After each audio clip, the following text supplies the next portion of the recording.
Tell us about Major Boddicker. Well, let's start. I moved here with a wife and a brand new baby in January of 1964.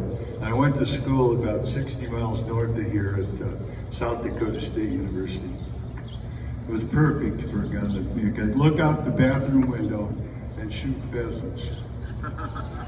If we didn't have geese and pheasants and ducks and deer and all the good stuff, I think we'd have starved to death.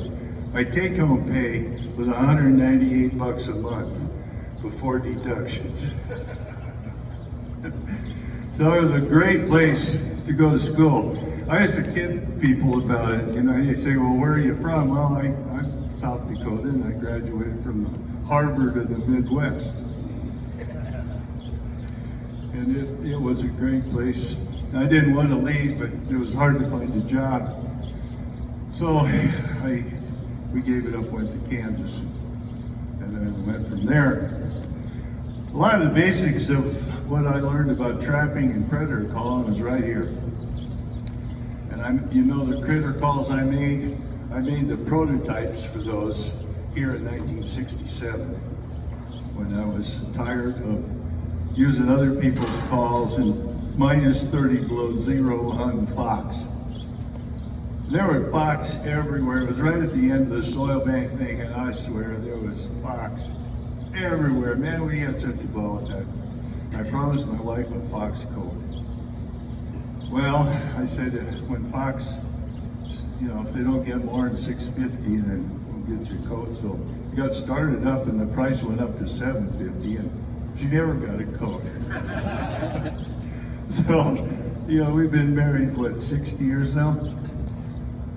Yeah, 60 years this year. Been a good trip in every way.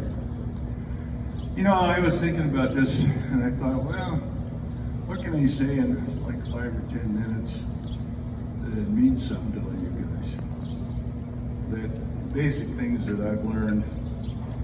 And I thought, you know, maybe one of the most significant things I learned is when I was a little kid and we were learning how to trap. Everybody looked on it like a coyote as some magical, mystical thing that could read our minds and tell what we're going to do a week before we hit the trap line. And we just, you know, but I could get a fox to step over a post into a 1 3/4 with really out even bending it, just setting it right. I think, wait a minute here. Then I thought, hey, a coyote's just a dog. You can train him. Well, who ever heard of that? I mean, you got to wash yourself after breakfast and change your boots when you get gas. And I don't know about that. Maybe I smell better than they do. And there are reasons. When you go around with people that just are so frustrated they can't figure out what's happening, you find out that they got a big dog sitting beside them in their truck that's licking the steering wheel and messing their whole system up, and they don't even know it. So anyway, but you know, analyzing this stuff, one thing that really helped me was look at that coyote as So there again, if you want that channel, you need to get an NTA member. You can get your membership at the door or at the booth. Thank you. Excuse me. Make a friend out of this thing. And where that comes in more important than ever is when you're catching a really, really tough coyote that's been caught by other people or fiddling around. You basically train him. So he recognizes your scent as something positive, not negative. And we used to, when we were really trapping long line and $100 coyotes, you got real serious about catching them. We carry dog food or cat food in the truck and throw a handful out every gate we stopped. And we almost set every gate.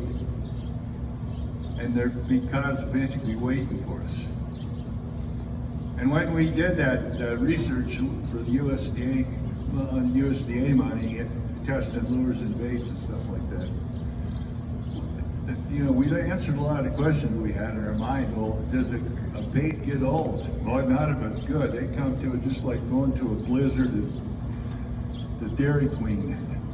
They were waiting for us to stop and reload our test stations. And that's how you got to know what the really good lures were and where and how to use them. And that pretty much goes all the way through everything. And don't assume that those things have the brains to decide you're a bad guy and they gotta avoid you. They may, and they may have good reason for it. But that doesn't mean you can't break that habit and change them into something else. These animals are a wonderful thing, but magical things, yeah, they're that too, but that's kind of an esoteric way of looking at how you deal